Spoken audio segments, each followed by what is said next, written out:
ଆଜିର ପ୍ରସଙ୍ଗ ଆର୍ଥିକ ସଶକ୍ତ ଭାରତ ଗଠନର ଭିତ୍ତିଭୂମି ବ୍ୟାପକ କରିଛି ଚଳିତ ବର୍ଷର ସଂସ୍କାର। ଆଲେଖ୍ୟ ଆଞ୍ଚଳିକ ସମ୍ବାଦ ବିଭାଗ ଉପସ୍ଥାପନାରେ ମୁଁ ସତ୍ୟରଞ୍ଜନ ମହାପାତ୍ର। 2025 ବିଦାୟ ନେବାର ଦ୍ୱାରଦେଶରେ ଉପନୀତ। ଆସନ୍ତା ବର୍ଷର ଆରମ୍ଭ ପାଇଁ ଚଳିତ ବର୍ଷ ହିଁ ଭିତ୍ତିଭୂମି ପ୍ରସ୍ତୁତ ହୋଇଛି। 2025ରେ ଗ୍ରହଣ କରାଯାଇଥିବା ଆର୍ଥିକ ସଂସ୍କାର ପଦକ୍ଷେପ ଦେଶର ସୁଶାସନ ପରିପକ୍ୱତାକୁ ପ୍ରତିଫଳିତ କରୁଛି। ବ୍ୟାପକ ଭିତ୍ତିଭୂମି ପ୍ରସ୍ତୁତି ସହ ଲକ୍ଷ୍ୟଧାର୍ଯ୍ୟ ଫଳାଫଳ ପ୍ରାପ୍ତ କରିବା ଲକ୍ଷ୍ୟ ନେଇ ବିଭିନ୍ନ ପଦକ୍ଷେପ ଗ୍ରହଣ କରାଯାଇଛି। ଦେଶର ଆର୍ଥିକ ବ୍ୟବସ୍ଥାକୁ ଅଧିକ ସହଜ କରିବା, କାର୍ଯ୍ୟାନ୍ୱୟନ ଦାୟିତ୍ୱ ହ୍ରାସ କରିବା ଏବଂ ନାଗରିକ ଓ ବ୍ୟବସାୟୀଙ୍କ ପାଇଁ ସୁଦୃଢ଼ କ୍ଷେତ୍ର ପ୍ରସ୍ତୁତ କରିବା ଲକ୍ଷ୍ୟରେ ବ୍ୟାପକ ପରିବର୍ତ୍ତନ କରାଯାଇଛି। ଆୟକର ପରବର୍ତ୍ତୀ ପିଢ଼ି ଜିଏସ୍ଟି ସଂସ୍କାର, ନୂତନ ଶ୍ରମ ସଂହିତା, ବ୍ୟବସାୟ ଏବଂ ଶିଳ୍ପ କ୍ଷେତ୍ରକୁ ଅଧିକ ସଶକ୍ତ କରିବା ସହ ଆତ୍ମନିର୍ଭରଶୀଳ ବିଶ୍ୱାସ ପ୍ରତିଫଳିତ ହୋଇଛି। ଚଳିତ ବର୍ଷ ଗ୍ରହଣ କରାଯାଇଥିବା ପଦକ୍ଷେପଗୁଡ଼ିକ ଅନ୍ତର୍ଭୁକ୍ତିମୂଳକ ଅଭିବୃଦ୍ଧିକୁ ଗୁରୁତ୍ୱ ପ୍ରଦାନ କରିଛି। ଦେଶର ବିକଶିତ ଅର୍ଥନୈତିକ ଆକାଂକ୍ଷା ସହିତ ନିୟାମକ ଢାଞ୍ଚା ସମନ୍ୱିତ ହୋଇଛି। ବିଭିନ୍ନ କ୍ଷେତ୍ରରେ ଗ୍ରହଣ କରାଯାଇଥିବା ପରିବର୍ତ୍ତନମୂଳକ ପଦକ୍ଷେପ ଦେଶର ଯୁବବର୍ଗ, ମହିଳା, କ୍ଷୁଦ୍ର ବ୍ୟବସାୟୀ ଏବଂ ଗ୍ରାମୀଣ ସମ୍ପ୍ରଦାୟକୁ ଅଧିକ ସଶକ୍ତ କରିଛି। ଚଳିତ ବର୍ଷ ନୂତନ ଆୟକର ସୀମା ବୃଦ୍ଧି ପରିବାର ତଥା ବ୍ୟକ୍ତିଗତ ସ୍ତରରେ କରଦାତାଙ୍କୁ ଆଶ୍ୱସ୍ତି ପ୍ରଦାନ କରିଛି।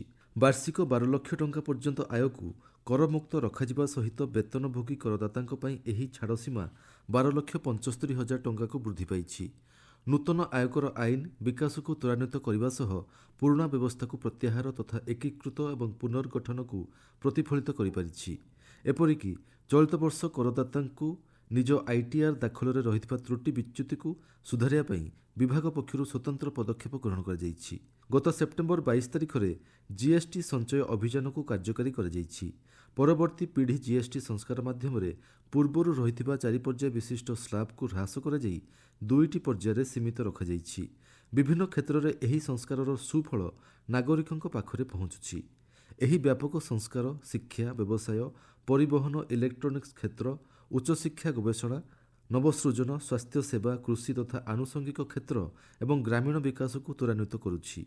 ଉଦ୍ୟୋଗୀ ଏବଂ ଉପଭୋକ୍ତା ଆଧାରିତ ଅର୍ଥନୀତିର ଆକାଂକ୍ଷା ପୂରଣ ପାଇଁ ସମନ୍ୱିତ କ୍ଷେତ୍ର ପ୍ରଦାନ କରିବାରେ ଏଭଳି ସଂସ୍ଥା ଗୁରୁତ୍ୱପୂର୍ଣ୍ଣ ସାବ୍ୟସ୍ତ ହୋଇଛି। ଦେଶର ଆର୍ଥିକ ସ୍ଥିରତାକୁ ଏହା ସୁଦୃଢ଼ କରିବା ସହ ଉନ୍ନତ ଅଭିବୃଦ୍ଧି ହାସଲ ହୋଇଛି। ବିକଶିତ ଭାରତ ନିଶ୍ଚିତ ଗ୍ରାମୀଣ ରୋଜଗାର ଓ ଆଜୀବିକା ମିଶନ VBG-RAMG ଆଇନ 2025 ଗ୍ରାମୀଣ ନିଯୁକ୍ତି କ୍ଷେତ୍ରକୁ ଅଧିକ ସଶକ୍ତ କରିଛି।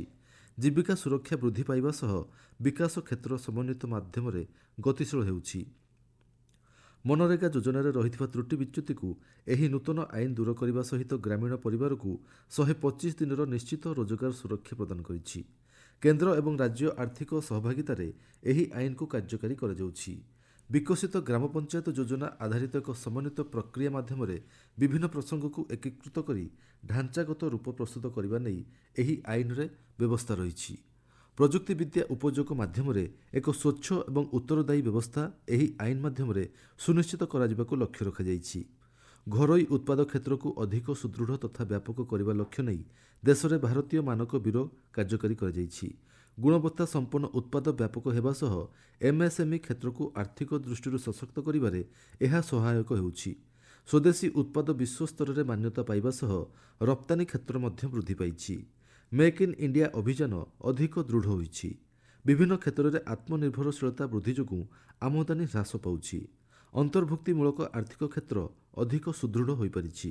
ବିଶ୍ୱସ୍ତରରେ ନିଜର ସ୍ଥିତିକୁ ଅଧିକ ସୁଦୃଢ଼ କରିବା ଲକ୍ଷ୍ୟ ନେଇ ସରକାର ରପ୍ତାନି ପ୍ରୋତ୍ସାହନ ମିଶନକୁ ମଞ୍ଜୁରୀ ପ୍ରଦାନ କରିଛନ୍ତି।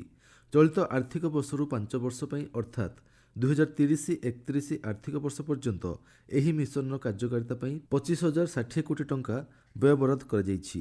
ଗୁଣାତ୍ମକ ଅନୁପାଳନ, ବ୍ରାଣ୍ଡିଂ, ଲଜିଷ୍ଟିକ୍ସ ଏବଂ ବଜାର ପ୍ରବେଶ ଭଳି ଅଣ ଆର୍ଥିକ କ୍ଷେତ୍ରଗୁଡ଼ିକୁ ଏହି ମିଶନ ମାଧ୍ୟମରେ ସରକାର ପ୍ରୋତ୍ସାହନ ପ୍ରଦାନ କରୁଛନ୍ତି। ସାମୂହିକ ଭାବରେ ଲକ୍ଷ୍ୟ କଲେ ଏଭଳି ପଦକ୍ଷେପ ଫଳାଫଳ ଆଧାରିତ ନୀତି ନିର୍ଦ୍ଧାରଣ, ଆତ୍ମବିଶ୍ୱାସ, ପୂର୍ବାନୁମାନ ଏବଂ ନିରନ୍ତର ଆର୍ଥିକ ସ୍ଥିରତାକୁ ପ୍ରୋତ୍ସାହନ ପ୍ରଦାନ କରିପାରୁଛି।